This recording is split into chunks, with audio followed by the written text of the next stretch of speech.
অবস্থা থেকে উত্তরণের জন্য আপনি আমাদেরকে নির্দিষ্টভাবে আমাদেরকে এবং আমাদের দায়িত্ব নিয়ে আপনি যদি আমাদেরকে এই বাধা থেকে মুক্ত করেন, আমরা আশা করব ফেরিতে আপনাদেরকে এর চাইতে আগামী বছর আসবেন এর চাইতে ভালো কৃষকগণ সহযোগিতা করার জন্য আজকে দৃষ্টি এই আপনারা এখানে আসছেন। আমাদের প্রধান অতিথিও সেই ঢাকা শহর থেকে আসছে, সবাইকে এই দৃষ্টিতেও আসে উপস্থিত হয় আজকের এই মহৎ সাথে সফলতা আনার জন্য সবার সহযোগিতার জন্য সবাইকে ধন্যবাদ ও কৃতজ্ঞতা নিয়ে আমার বক্তব্য এখানে শেষ করছি।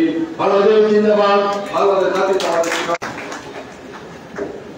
সম্মানিত প্রধান অতিথি, বিগত 1 বছর আমরা বিভিন্ন উপজেলা থেকে, আপনি জানেন, আপনি এবং বাবুল ভাই আসার পর থেকে সারা বাংলাদেশে যেরকম জাগরণ সৃষ্টি হয়েছে, আমরা মনে করব ফেনীতে এরকম একটা জাগরণ ছোটখাটো করার চেষ্টা করছি আমরা।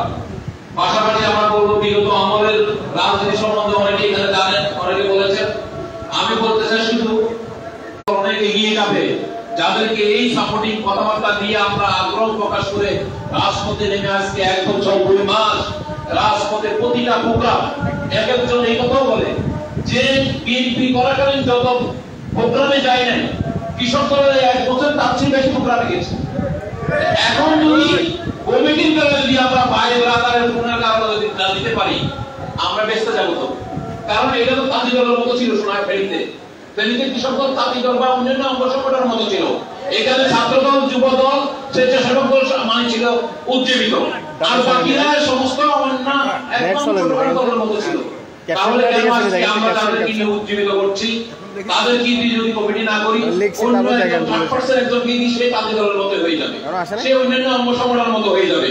তো আমি বলবো আমরা যাদেরকে উজ্জীবিত করেছি, যেসব উপজেলা নেতা কর্মীদেরকে এই দল করার জন্য আমরা বেছে বেছে আমরা নেতৃত্বকে আনছি যারা আসছে। এবং আমি বলবো এরা ছাড়া আর বাইরে যদি আমরা কাউকে নেতৃত্ব দিই তাহলে আমাদের কৃষক দল একদম পারবে না। আমি বলবো আমরা পরীক্ষিত সৈনিকদেরকে যেন কৃষক দলের দায়িত্ব দিতে পারি। আজকে আমার প্রধান অতিথির কাছে আমাদের সেই দাবিটি থাকবে। তাহলে আমরা আজকে জেলা বিএনপির নেতৃত্বে যখনই বলবে, আমরা এখন দেখিয়েছি, আমরা বিগত 6 মাসের সকল প্রোগ্রামগুলো আমাদের জেলা বিএনপি অবশ্যই আপনাদেরকে পার্সোনালি বলবে। আমি বলতে চাই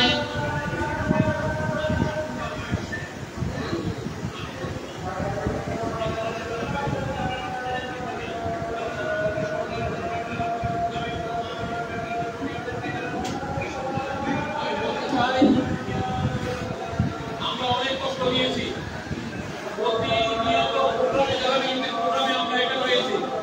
28 অক্টোবরে অক্টোবরের পরে সকল প্রোগ্রামে আমরা ছিলাম এবং রাজপথেই ছিলাম। সুতরাং যাদেরকে দিয়ে রাজপথ কাটিয়েছি, আমরা যেন আগামী কমিটিগুলো, যে অসমাপ্ত কমিটি আছে সেই কমিটিগুলো এবং জেলা কমিটির পূর্ণাঙ্গ কমিটি, মাননীয় প্রধান অতিথি আমাদের এই কৃষক দলের মালিক আপনি এবং বাবু ভাই, আপনাদের নেতৃত্বে সুসংগঠিত সারা বাংলাদেশ এবং আমরা আপনাদের নেতৃত্বে এসেছি এখানে, আমরা যেন সুসংগঠিত জেলা করতে পারি এবং প্রত্যেকটা উপজেলায় যেন কৃষক দল জাগরিত হয়, উজ্জীবিত হয়। সেই জন্য আমরা বাইরে রাজনীতি করবো না। আমরা তারেক রহমান, কৃষিবিদ হাসান জাফর এবং শহীদুল ইসলাম মাহমুদের রাজনীতি করবো। যতদিন ওনারা আছেন তাদের রাজনীতি করবো, ওনারা পরিবর্তনের পরবর্তীতে যারা আসবেন তাদের রাজনীতি করবো। এইখানে কোনো বাইরে রাজনীতি করলে এমনিতেই বিএনপি স্যার, এমনিতে বিএনপির অঙ্গ সংগঠন মানুষ হতাশ হয়ে আছে, এমনিতে অনেক কর্মীর অভাব, সমর্থকের অভাব। আমাদেরকে যদি এভাবে আমি একটা উদাহরণ দিই, আমার সভাপতি একটি উপজেলায় গিয়েছিল, ভাই আমরা তো কৃষক দলের নেতা তৈরি করার জন্য এসেছি, যে কোনো একজন নেতাকে বলেছে, নাম বলবো না, বিশ্বাস করেন মাননীয় প্রধান অতিথি, উনি একটা উপজেলার সাধারণ সম্পাদক, উনি কি বলেন কৃষক দল কে করবে, ভাই অমুকের নামটা লেখেন। অমুক হচ্ছে একটা দোকানের কর্মচারী, একটা উপজেলার লিডার, উপজেলা কমিটি করার জন্য মত বিনিময় করতে গেছে আমার সভাপতি এবং সাধারণ সম্পাদক। উনি বলে যে কি বাইক কৃষক কে করবে, ওই অমুকের নাম লেখেন, অমুক একটা দোকানের কর্মচারী। কিন্তু আমরা তো সেই কথা যদি শুনি আমরা তো বেঁচতে যাব। আজকের এই উজ্জীবিত কর্মী আমরা পাবো না। সুতরাং আমরা স্বাধীনতা চাই, এই দলের জন্য স্বাধীনতা চাই, এই দলকে উজ্জীবিত করতে স্বাধীনতা চাই, তাদের ভ্রমণকে দেশে ফিরিয়ে আনার জন্য, দেশের বেগম খালেদা জিয়ার মুক্তির জন্য, এই দেশের গণতন্ত্রকে ফিরিয়ে আনার জন্য, ভোটাধিকার ফিরিয়ে আনার জন্য আমরা সুন্দর একটা কৃষক দলের উজ্জীবিত নেতাকর্মী তৈরি করতে চাই স্বাধীনভাবে, আপনাদের হস্তক্ষেপে। আমরা কারো হস্তক্ষেপ চাই না, আমরা আপনাদের নেতৃত্বে এই রাজনীতি করতে চাই। সুতরাং আমরা কিছু বলবো না। আমি এই পর্যায়ে বক্তব্য নিয়ে আসছেন আজকের সভার প্রধান আকর্ষণ, আজকের সভার প্রধান অতিথি বাংলাদেশ জাতীয়তাবাদী কৃষক দলের সভাপতি কৃষিবিদ হাসান জাফের তুহিন ভাই।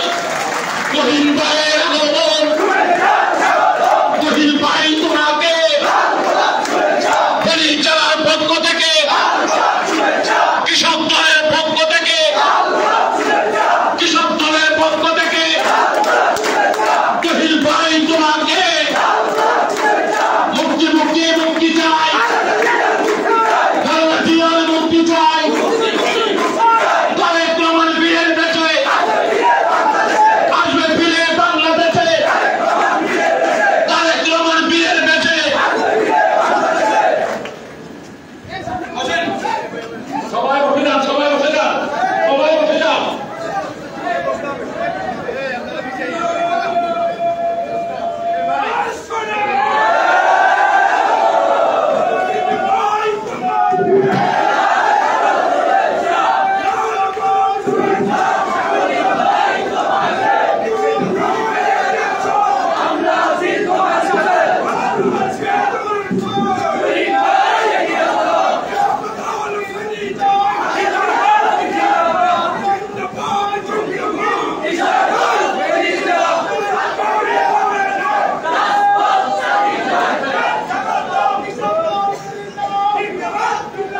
ভাই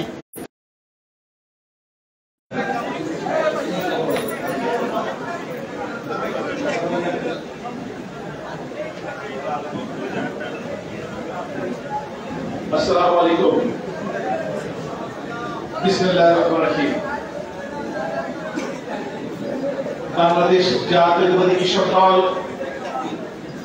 ফেনী জেলা শাখার আয়োজনে আজকের এই মত বিনিময় সভা, মত বিনিময় সভায় উপস্থিত সভাপতি ফেনী জেলা কৃষক দলের বিপ্লবী সভাপতি জনাব জসিমউদ্দিন, সঞ্চালক ফেনী জেলা কৃষক দলের সাধারণ সম্পাদক শামসুদ্দিন খোকন চেয়ারম্যান, আজকের এই অনুষ্ঠানে মঞ্চে উপবিষ্ট বিশেষ অতিথি ফেনী জেলা বিএনপির সংগ্রামী আহ্বায়ক জনাব শেখ ফরিদ বাহার, উপস্থিত বিশেষ অতিথি ফেনী জেলা বিএনপির সংগ্রামী সদস্য সচিব জনাব আলাউদ্দিন আনার, আজকের সভার বিশেষ অতিথি কৃষক দলের কেন্দ্রীয় সংসদের সহসাধারণ সম্পাদক ইঞ্জিনিয়ার মমিনুর রহমান, আজকের সভার প্রধান বক্তা নোয়াখালীর কৃতি সন্তান চট্টগ্রাম বিভাগীয় কৃষক দলের সংগ্রামী সাংগঠনিক সম্পাদক অ্যাডভোকেট রবিউল হাসান পলাশ, চাঁদপুর জেলা কৃষক দলের চাঁদপুর জেলার কৃতি সন্তান কুমিল্লা বিভাগ কৃষক দলের সংগ্রামী সাংগঠনিক সম্পাদক এনায়েতুল্লাহ খোকন, আজকের অনুষ্ঠানে উপস্থিত কৃষক দলের কেন্দ্রীয় কমিটির যোগাযোগ বিষয়ক সম্পাদক অ্যাডভোকেট নাসির উদ্দিন ব্যাপারী, চট্টগ্রাম বিভাগীয় কৃষক দলের সহসাংগঠনিক সম্পাদক বদরুল আলম বদরুল, ফেনীর আরেক কৃতি সন্তান কেন্দ্রীয় কৃষক দলের সংগ্রামী সদস্য রাশেদ খান, কেন্দ্রীয় কৃষক দলের সদস্য বশিরউদ্দিন আহমেদ, উপস্থিত জাতীয়বাদী ছাত্রদলের সাবেক সদস্য, বর্তমান কৃষক দলের নেতা, চট্টগ্রামের কৃতি সন্তান নাজিমউদ্দিন শাহীন সহ আজকের সভায় উপস্থিত বিএনপি এবং অঙ্গ সহযোগী সংগঠনের নেতৃবৃন্দ, ফেনীর অত্যন্ত অঞ্চল থেকে আগত, বিভিন্ন ইউনিট থেকে আগত আমার প্রিয় সংগঠন জাতীয় কৃষক দলের প্রিয় ভাইরা, সবাইকে আমার ব্যক্তিগত পক্ষ থেকে কৃষক দল কেন্দ্রীয় সংসদের সাধারণ সম্পাদক শহীদুল ইসলাম খান বাবুলের পক্ষ থেকে আপনাদের জানাই আন্তরিক শুভেচ্ছা অভিনন্দন। প্রিয় ভাইরা, আজকের এই সভাটি কৃষক দলের সভা। কৃষক দলের অনেক ঐতিহ্য রয়েছে, সংগ্রামের ইতিহাস রয়েছে। এই সংগঠনটি জিয়া রহমান সৃষ্টি করেছিলেন। প্রথম আহ্বায়ক ছিল আমাদের বিচারপতি আব্দুল সাত্তার, যিনি পরবর্তী বাংলাদেশের রাষ্ট্রপতি ছিলেন। জিয়া রহমান যখন বিএনপির চেয়ারম্যান, তখন আব্দুল সাত্তার একাধারে জাতীয় দলের সিনিয়র ভাইস চেয়ারম্যান এবং কৃষক দলের আহ্বায়ক। পরবর্তী আপনারা জানেন এই সংগঠনের যারা দায়িত্ব পালন করেছেন জনাব আব্দুল রহমান ভূঁইয়া, মির্জা ফখরুল ইসলাম আলমগীর। আমি সভাপতি, আমার আগের সভাপতি জনাব মির্জা ফখরুল ইসলাম আলমগীর, যারা বারবার মৌসুমী দায়িত্ব পালন করছেন। মানববন্ধন তারা আপনাদের এই আগের সন্তান, তিনি সংসদের চিফ হুইপ ছিলেন। বড় বড় নেতাদেরকে দিয়ে জিয়া রহমান এবং বেগম খালেদা জিয়া এই সংগঠনের দায়িত্ব দিয়েছেন। একটি উদ্দেশ্য ছিল বাংলাদেশের সবচেয়ে বড় পেশা হচ্ছে কৃষি পেশা, যে পেশার 70 থেকে 80% মানুষ প্রত্যক্ষ পরোক্ষভাবে এই পেশার সঙ্গে জড়িত। এই পেশা মানুষকে সমন্বিত করার জন্য, কৃষকদের সুবিধার পাশে থাকার জন্য জিয়া রহমান জাতীয় কৃষক দল সৃষ্টি করেছিলেন। বিভিন্ন পথ পরিক্রমায় কয়েক যুগের পরে আমরা দায়িত্ব পেয়েছি। আমরা দায়িত্ব পাওয়ার পরে জাতীয় কৃষক দলকে শহীদ জিয়ার সেই স্বপ্ন পূরণের জন্য আমরা কাজ করে চলছি। প্রিয় ভাইরা, আজকে রকম সকালে ঢাকা থেকে বের হয়ে আপনাদের ফেনীর উদ্দেশ্যে আসা শুরু করলাম। কিছু দূর আসার পরে যেটা মুষলধারে বৃষ্টি হচ্ছে, বিশেষ করে কুমিল্লার পর থেকে এই পর্যন্ত একেবারে আমার গাড়ির গ্লাস একদম বৃষ্টিতে ছেড়ে গেছে, গাড়ির গতি হয়ে গেছে। আমি মনে করেছিলাম এই প্রাকৃতিক দুর্যোগের মধ্যে, যেখানে 11টায় আপনাদের সময় দেওয়া ছিল, ওই 10টার সময় 10 আসে দেখলাম এই হলরুম এখানে পূর্ণ হয়ে গেছে। আজকে এই দুর্যোগপূর্ণ আবহাওয়ায় ফেনী কৃষক দল প্রমাণ করেছে, গত 1 বছরের কৃষক দল, জেলা কৃষক দল, তারা সাংগঠনিক কাজ করছে বলেই আজকে কৃষক দলের এই অবস্থা। প্রিয় ভাইরা, এই যে আন্দোলন সংগ্রাম গেল 28 তারিখের পরে বাংলাদেশের বিভিন্ন জেলায় শহীদ জিয়ার সৈনিকরা, বিভিন্ন আত্মসংগঠন, যারা অপেক্ষিত তরুণ, ছাত্র দল সবচেয়ে তরুণ, যুব দল শ্রেষ্ঠ দল, তারা রাজপথে থেকে কাজ করার চেষ্টা করেছে। তবে আমি চ্যালেঞ্জ দিয়ে বলতে পারি, ফেনীর অবস্থা আপনারাই করেছেন। ফেনী কি কৃষক দল আন্দোলন সংগ্রামে ছিল? অন্য সংগঠন করে ভালো ছিল তো নাকি?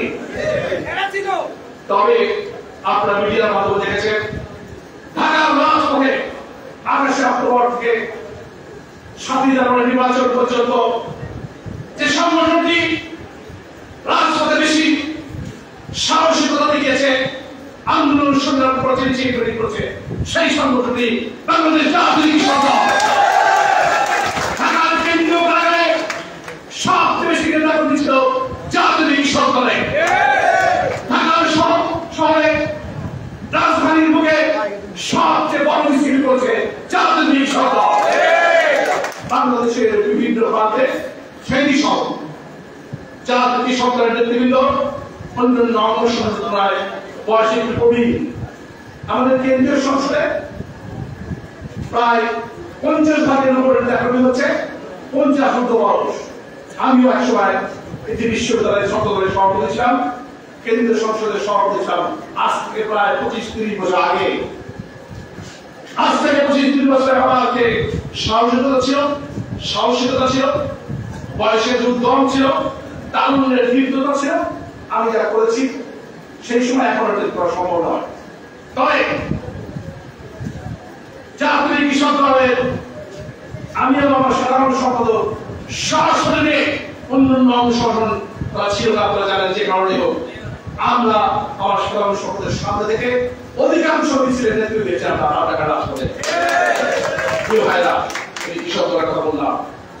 আজকে যে উদ্দেশ্য নিয়ে আজকে এই প্রতিনিধি সভা, আজ থেকে 1 মাস আগে বিএনপি ভারপ্রাপ্ত চেয়ারম্যান তারেক রহমান বিএনপির 4টি অঙ্গ সংগঠন, জাতীয় ছাত্র দল, জাতীয় যুব দল, জাতীয় কৃষক দল এবং জাতীয় স্বেচ্ছাসেবক দলের শীর্ষ প্রায় 300 নেতাকর্মীকে গুলশানের চেয়ারপারসনের মাধ্যমে ডেকে আমাদের এই কর্মীর সম্পর্কে সারা দেশব্যাপী সাংগঠনিক কর্মসূচি ঘোষণা করেছিলেন। তার অংশ হিসাবে অন্যান্য 3টি অঙ্গ সংগঠন তারা বিভিন্ন নাম দিয়ে, কেউ কর্মী সভা, কেউ মজুরি সভা, কেউ জোহর সভা, বিভিন্ন নাম দিয়ে আমরা সারা দেশে কাজ করছি। আজকে তার অংশ হিসাবে আজকে আমরা ফেনী জেলায় এসেছি কৃষক দলের আজকে মজুরি সভা।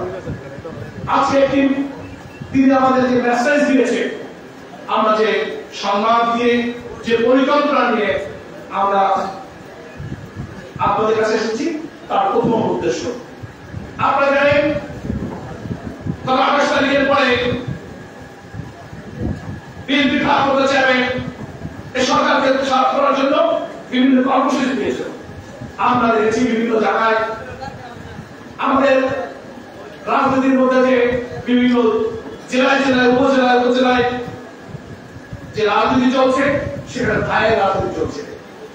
কেন্দ্রীয় নির্দেশের পরেও অনেক যারা ভাইরা, যারা আগামী এমপি মন্ত্রী হতে চায়, তাদের অনেকের কারণে, সবাই না, অনেকে তাদের নেতৃবৃন্দ কর্মীদেরকে আন্দোলনের সময় বেশি সিরিয়াস করার করা বাধা দিয়েছে।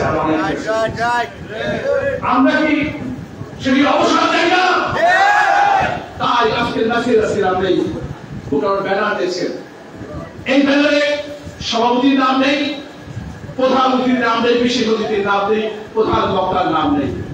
এখন থেকে বাংলাদেশ জাতীয় কৃষক দল সহ শহীদ জিয়ার সমস্ত নেতাকর্মীরা আমরা কোন ভাইয়ের রাজনীতি করতে রাজি নই। প্রিয় ভাইরা, আমাদের নেতাবৃন্দ, আমাদের আদর্শ নেতা জিয়া রহমান, যিনি বাংলাদেশের স্বাধীনতা যুদ্ধের ঘোষণা দিয়েছিলেন। আপনারা জানেন, স্বাধীনতা যুদ্ধের সময় বাংলাদেশে 11টি সেক্টর ভাগ করা হয়েছিল। একটি সেক্টরের কমান্ডার ছিলেন 11 নম্বর সেক্টরের কমান্ডার ছিলেন জেট ফোর্সের অধিনায়ক ছিলেন আমাদের জিয়া রহমান। বাকি 10টি সেক্টর কমান্ডার সবাই যুদ্ধ করেছে, ভারতে থেকে যুদ্ধ করেছে। একমাত্র 11টি সেক্টরের মধ্যে বিএনপির প্রতিষ্ঠাতা জিয়া রহমান, মেজর জিয়া রহমান একদিকে স্বাধীনতার ঘোষণা দিয়ে বাংলাদেশের মানুষকে স্বাধীনতার সংগ্রামে সাহস জুগিয়েছে, অন্যদিকে 11টি সেক্টর কমান্ডার একমাত্র কমান্ডার মেজর জিয়া রহমান বাংলাদেশের মধ্যে থেকে সরাসরি প্রত্যেকটি যুদ্ধে নিজে উপস্থিত থেকে যুদ্ধ পরিচালনা করেছেন। সুতরাং বাংলাদেশের স্বাধীনতা সরকারের সবচেয়ে বড় সাহসী যোদ্ধা হচ্ছে মেজর জিয়া রহমান, যিনি পদ্ধতিতে বাংলাদেশের গণতন্ত্র প্রতিষ্ঠা করার জন্য, বাংলাদেশের স্বাধীনতা সার্বভৌমত্ব রক্ষা করার জন্য, বাংলাদেশের মানুষকে সুখী সমৃদ্ধশালী বাংলাদেশ উপহার দেওয়ার জন্য বিএনপি গঠন করেছেন। সেই নেতা আমাদের সবার প্রিয়, যিনি 19 দফা কর্মসূচির মধ্য দিয়ে বাংলাদেশের সবচেয়ে সফল রাষ্ট্রপতির পরিবর্তে হিসাবে বাংলাদেশ অধিষ্ঠিত হয়েছিলেন। সেই আদর্শিক নেতা আমাদের নেতা জিয়া রহমান।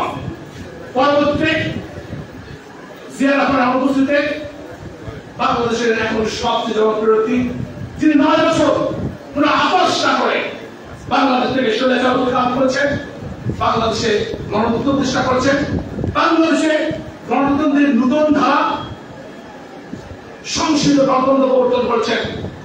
সেই প্রিয় নেতা হচ্ছে, সেই নেতা হচ্ছে আমাদের নেত্রী দেশনেত্রী বেগম খালেদা জিয়া, যিনি শুধু 9 বছর আন্দোলন সংগ্রাম করেনি, গত 5-6 বছর সারা বাংলাদেশে কোটি কোটি শহীদ জিয়া আদর্শের সৈনিকদের রক্ষা করার জন্য, এই ফ্যাসিস্ট সরকারের হাত থেকে আমাদেরকে রক্ষা করার জন্য নিজের জীবন বিপন্ন করে জেলখানায় নির্যাতন কারাবাস করেছেন 2 বছর।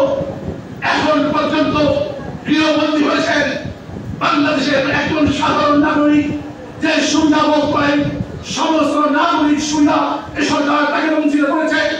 প্রিয় ভাইরা, তারা গণতান্ত্রিক অধিকার বঞ্চিত করেছে, তাকে রাজনৈতিক অধিকার বঞ্চিত করেছে, তার সুচিকিৎসার সেই অধিকার বঞ্চিত করেছে। প্রিয় ভাইরা, আওয়ামী লীগের নেতৃবৃন্দ যারা হাজার হাজার করে দুর্নীতি করেছে, তাদের ওয়ার্ড পর্যায়ের নেতৃত্বে তারা যদি সামান্য অসুখ হয়, হাঁচি কাশি হয়, জ্বর হয়, তারা বিদেশে চিকিৎসা করতে যায়। আর বাংলাদেশের সবচেয়ে জনপ্রিয় 3বারের নির্বাচিত প্রধানমন্ত্রী, যার চিকিৎসকরা ইতিমধ্যে বলেছেন তাকে যদি উন্নত বিশ্বে গিয়ে চিকিৎসা দেওয়া হয়, যদি লিভার ট্রান্সপ্লান্ট করা হয়, যেটা বাংলাদেশে সম্ভব না, তাহলে আল্লাহর রহমতে আমাদের নেত্রী এই বয়সও আরো 15-20 বছর হয়তো বেঁচে যেতে পারে। এরপরও বারবার পরিবার থেকে, দলের পক্ষ থেকে এই সরকারের কাছে দাবি জানানো হয়েছে তার সুচিকিৎসার জন্য, কিন্তু সরকার সেই অনুমতি দেয়নি। প্রিয় ভাইরা, এই মুহূর্তে যদি বেগম খালেদা জিয়া এই সরকারের সাপোর্ট করে, আজকে আপোষ করবে, কালকেই তাকে উন্নত চিকিৎসার জন্য সরকার দেশ পাঠিয়ে দেবে।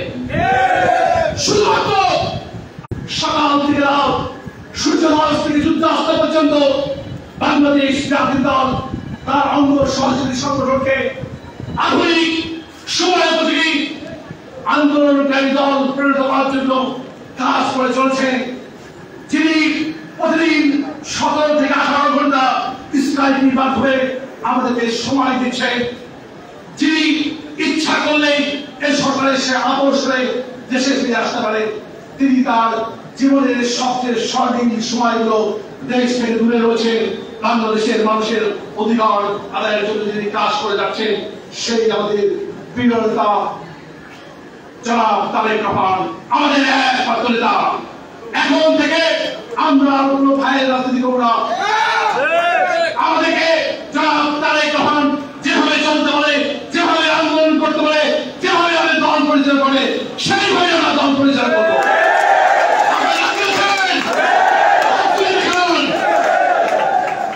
সবাই ধন্যবাদ। প্রিয় ভাইরা, আজকে যখন আমরা আজকে সভা করছি, তখন বাংলাদেশের কোন শ্রেণী পেশার মানুষই ভালো নেই। সবচেয়ে খারাপ হয়েছে বাংলাদেশের কৃষক সমাজ। ইতিমধ্যে আপনারা দেখেছেন গত 2-3 বছর কৃষি পণ্যের যেভাবে দাম বৃদ্ধি পেয়েছে, কৃষি উপকরণের দাম বৃদ্ধি পেয়েছে, সারের দাম, ডিজেলের দাম, বিদ্যুতের দাম যেভাবে বৃদ্ধি করা হয়েছে। এই কৃষি পেশাকে এই সরকার একটি অলাভজনক পেশায় পরিণত করেছে। আপনারা দেখেছেন শেরপুরের লালিতা বাড়িতে, সেখানে কৃষক তার নিজের জমিতে সেচ যন্ত্র স্থাপন করতে গিয়েছিল। সেখানে কৃষক লীগের নেতৃবৃন্দ, এখানে সরকারি দলের মাস্তানরা তাকে সেচ পাম্প বসাতে দেয়নি। রাগে ক্ষোভে দিনের বেলায় নিজের জমিতে ফাঁসির মঞ্চ বানিয়ে তিনি আত্মহত্যা করেছে। আমরা জাতীয় কৃষক দল সেই পরিবারের পাশে দিয়েছি, তাদেরকে আশ্বাস দিয়েছি, আর্থিকভাবে সহায়তা করেছি। রাজশাহী ধর্মগাড়িতে 2 জন আদিবাসী কৃষক সেখানে সেচের পানি না পেয়ে, কৃষিকাজ না করতে পেয়ে, সেখানে যে পেস্টিসাইড বা বীজ দিয়ে ক্ষেতের পোকামাকড় ধ্বংস করা হয়, সেই ওষুধ খেয়ে, সেই বীজ খেয়ে তারা আত্মহত্যা করেছে। প্রিয় ভাইরা, আজকে বাংলাদেশের কৃষকরা কোন সময় দেখা যায়নি এমন হতাশার মধ্যে তারা বিভিন্ন প্রান্তে আত্মহত্যা করা শুরু করেছে। শুধু কি কৃষক, বাংলাদেশের কোন শ্রেণী পেশা মানুষই এই সরকার ভালো আছে? ভালো থাকতে পারে না। কারণ এই সরকার ক্ষমতা আসার আগে তারা বলেছিল বিনামূল্যে সার দেবে। বিনামূল্যে কি সার দিয়েছে? উপরন্ত গত 15 বছরে তারা এই সারের দাম 4 থেকে 5 গুণ বৃদ্ধি করেছে। প্রিয় ভাইরা, ছাত্রদের কথা কি বলবো? দেশে এখন লক্ষ কোটি শিক্ষিত যুবকরা বেকার রয়েছে। তারা ক্ষমতা আসার আগে বলেছিল ঘরে ঘরে চাকরি দেব। ঘরে ঘরে কি চাকরি দিয়েছে? উপরন্ত চাকরি তো দেয়নি। যাদের পরিবারের একজন সদস্য বিএনপি কর্মী সমর্থন করেছে, যারা চাকরিতে ছিল তাদেরকেও চাকরিচ্যুত করেছে, অথবা এমন যারা পোস্টিং দিয়েছে লেস ইম্পর্টেন্ট প্লেসে, সেখান থেকে দেশের জন্য কাজ করার কোনো সুযোগ নেই। প্রিয় ভাইরা, আপনাদের প্রশ্ন করতে চাই, যে দলের প্রতিষ্ঠাতা স্বাধীনতার ঘোষণা দিয়েছে, দেশের মাটিতে থেকে সম্মুখ যুদ্ধ করেছে, যে নেতা বাংলাদেশে 75 সালে গণতন্ত্র ফিরে দিয়েছে, সংবাদপত্রের স্বাধীনতা দিয়েছে, মাত্র 3 বছরের মধ্যে 75 সালে সেই সরকার যখন বাংলাদেশের মানুষের খাবার দিতে পারেনি, দুর্ভিক্ষ উপহার দিয়েছে, ঢাকার রাজপথে এক টুকরো নোংরা খাবারের জন্য কুকুর আর মানুষ যুদ্ধ করেছে, সেই সময় বিরাটমান ক্ষমতায় এসে মাত্র 2 বছরে দুর্ভিক্ষের বিরুদ্ধে বাংলাদেশকে তিনি খাদ্যে স্বয়ংসম্পূর্ণ করেছেন। 3 বছরের মাথায় পৃথিবীর মানচিত্রে বাংলাদেশকে যে খাদ্য রপ্তানিকার দেশ পরিণত করেছেন। সেই নেতার দল আমরা করি, সেই নেতার তৈরি দল করে আমরা চাকরি পাবো না, এটা কেন মেনে নিতে পারি? আমরা যারা ব্যবসা বাণিজ্য করি, আমাদের সমস্ত ব্যবসা বাণিজ্যের সুবিধা থেকে বঞ্চিত করা হয়েছে। স্বাধীনতার ঘোষকের দল জিয়া রহমানের দলের নেতারা এই স্বাধীন দেশে ব্যবসা বাণিজ্য করতে পারবে না, এটা কি আমরা মেনে নিতে পারি? প্রিয় ভাইরা, আমরা এই অবস্থার পরিবর্তন চাই। গত 7 জানুয়ারি নির্বাচন, যে নির্বাচনে এই সরকারের অবৈধ প্রধানমন্ত্রী, তেমনি নির্বাচনের প্রধানমন্ত্রী হাজার হাজার কোটি টাকা খরচ করে, রাষ্ট্রীয় যন্ত্র ব্যবহার করে বাংলাদেশের 1 কোটি অতি দরিদ্র, হতদরিদ্র, কার্ডধারী গোষ্ঠী যারা খুব অল্প টাকায় বিভিন্ন রাষ্ট্রের সুযোগ সুবিধা পেয়ে থাকে, তাদেরকে ভয় দেখিয়ে, আমাদেরকে ঘুম ঘুম করে জেলের আটকে রেখে উনি বাংলাদেশের মানুষকে 7 জানুয়ারি নির্বাচনে ভোট দিতে যাওয়ার আহ্বান জানিয়েছেন। আর আমাদের প্রিয় নেতা তারেক রহমান পুরো টাকা পয়সা খরচ করেনি, কাউকে ভয়ও দেখায়নি, শুধু জাতির উদ্দেশ্যে একটি ভাষণ যেটি সম্প্রচার করা হয়েছিল না কোনো রাষ্ট্রীয় মিডিয়াতে কিংবা কোনো টিভি পত্রিকায়, শুধুমাত্র সোশ্যাল মিডিয়ার মাধ্যমে তিনি বাংলাদেশের মানুষকে 7 জানুয়ারি নির্বাচনে ভোট বয়কট করতে এবং ভোট কেন্দ্রে যেতে না করেছিলেন। প্রিয় ভাইয়া, আমরা কি দেখলাম? ওই নেত্রী সারা দিয়ে মাত্র 5 ভাগ মানুষ সেদিন ভোট কেন্দ্রে ভোট দিয়ে গিয়েছিল।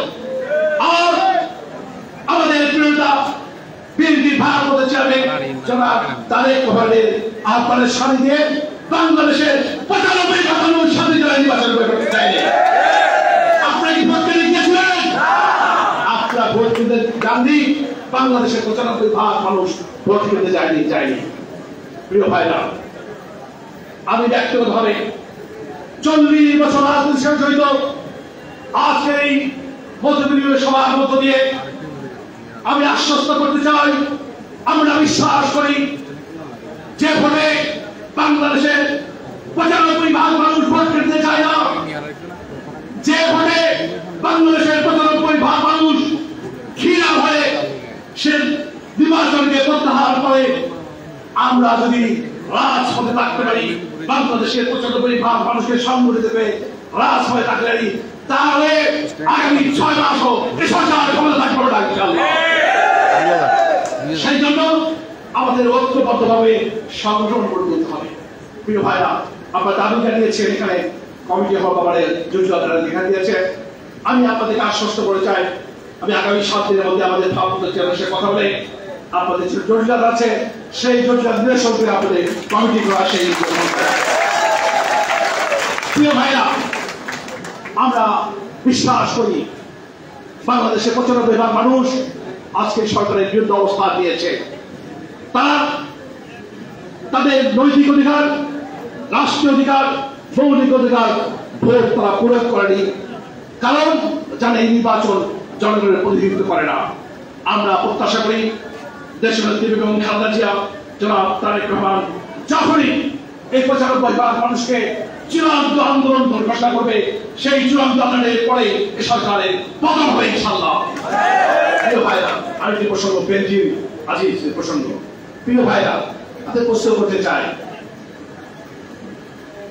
পুলিশের একজন অনেক এখানে হয়তো পুলিশের অনেক সদস্য রয়েছেন, তাদেরকে প্রশ্ন করতে চাই, দ্রব্যমূল্যের যে ঊর্ধ্বগতি, আজকে দেশের প্রত্যেকটি বিষয়ে বিদ্যুৎ বিল থেকে শুরু করে যে অবস্থা, আমাদের পুলিশ ভাইরা তাদের কি বলবো? আপনারা তো শুনেছি অনেক পুলিশ আমাদেরকে বলেছেন, বাজার করতে গেলে টাকার অভাবে, অর্থ অভাবে ভালো করে বাজার করতে পারে না, মাছ মাংস কিনতে পারে না, তারা বাড়ি ভাড়া দিতে পারে না টাকার অভাবে, তাদের সন্তানদের স্কুলে বেতন দিতে পারে না। আর পুলিশ প্রধান তিনি হাজার হাজার কোটি টাকা সম্পদ লুণ্ঠন করে দেশে বাড়ি গাড়ি করেছেন, দেশের বাইরে পাচার করেছেন। পুলিশ ভাইদের বলবো, আপনারা কষ্ট করে দেশ গঠনে কাজ করবেন, তাদের নির্দেশে অনেক সময় আমাদের নেতাকর্মীকে নির্যাতন করবেন, হত্যা করবেন, গুম করবেন। আপনাদের পুলিশ প্রধান হাজার হাজার কোটি টাকা দুর্নীতি করে বাড়ি গাড়ি করবেন, দেশে পাচার করবেন। সবচেয়ে আশ্চর্যের কথা, এই পুলিশ প্রধান বেনজিরের মেয়ে, আদরের মেয়ে, তার বিশ্রাম দেওয়ার জন্য বাংলাদেশের সবচেয়ে দামি এলাকা, অভিজাত এলাকা গুলশানে 40 কোটি টাকাতে ফ্ল্যাট কিনে দিয়েছেন, বিশ্রাম রেস্ট হাউস বানিয়ে দিয়েছেন। প্রিয় ভাই, পুলিশ ভাইরা, আপনাদের বলতে চাই, আসুন আমরা মনে করি যে 95% মানুষ 7 জানুয়ারি নির্বাচন ভোট দেয়নি, আপনারা আমাদের সেই 95% মানুষের একটা অংশ। আমরা আগামীতে যখন আন্দোলন সংগ্রাম ঘোষণা করব, দয়া করে অতীতে 15 বছরে আমাদের হাজার হাজার নেতা কর্মীকে গুম করেছেন, খুনে কুকুর করেছেন, অনেক মায়ের বুক খালি করেছেন, লক্ষ লক্ষ মামলা দিয়ে লক্ষ লক্ষ নেতা কর্মী জেলে পড়েছেন, লক্ষ লক্ষ মামলা দিয়ে আমাদেরকে কেউ জেলে রয়েছেন, এখন কেউ কোর্টের বারান্দায় সময় কাটাতে হচ্ছে। আমরা প্রত্যাশা করব দেশের পুলিশের সদস্যদেরকে, যারা এই সরকারের এই সামান্য বেতনে আপনাদের সংসার চলতে পারেন না, বিভিন্ন কষ্টের মধ্যে, তাও 1990 সালের মতো, 1971 সালের স্বাধীনতা যুদ্ধের মতো আমাদের পাশে থেকে আন্দোলনে আমাদেরকে সহযোগিতা করবেন ইনশাআল্লাহ। প্রিয় ভাইরা, আমরা প্রত্যাশা করি এই সরকারের বিদায়ের পরে দেশে একটি নিরপেক্ষ তত্ত্বাবধায়ক অধীনে নির্বাচন হবে। সেই নির্বাচনে দেশনেত্রী বেগম খালেদা জিয়া, তারেক রহমানের নেতৃত্বে বাংলাদেশে একটি জাতীয়তাবাদী সরকার প্রতিষ্ঠা হবে ইনশাআল্লাহ। আর সেই সরকার প্রতিষ্ঠা হলে আমরা বাংলাদেশকে গুম খুলে বাংলাদেশ দেখতে চাই না। বাংলাদেশকে এটি মানবিক বাংলাদেশ, বাংলাদেশকে একটি গণতান্ত্রিক বাংলাদেশ, বাংলাদেশকে একটি ন্যায় বিচারের বাংলাদেশ, বাংলাদেশকে সামাজিক বাংলাদেশ, বাংলাদেশকে শরীয়ত সবচেয়ে বাংলাদেশে পরিণত ইনশাআল্লাহ। এই প্রত্যাশা ব্যক্ত হয়ে আগামী আন্দোলন সংগ্রামে সবাইকে অংশগ্রহণ করার উদ্যত আহ্বান জানিয়ে আমরা কথা শেষ করছি। খোদা হাফেজ। বাংলাদেশ জিন্দাবাদ, বাংলাদেশ জাতীয় কৃষক দল জিন্দাবাদ। সবাইকে ধন্যবাদ।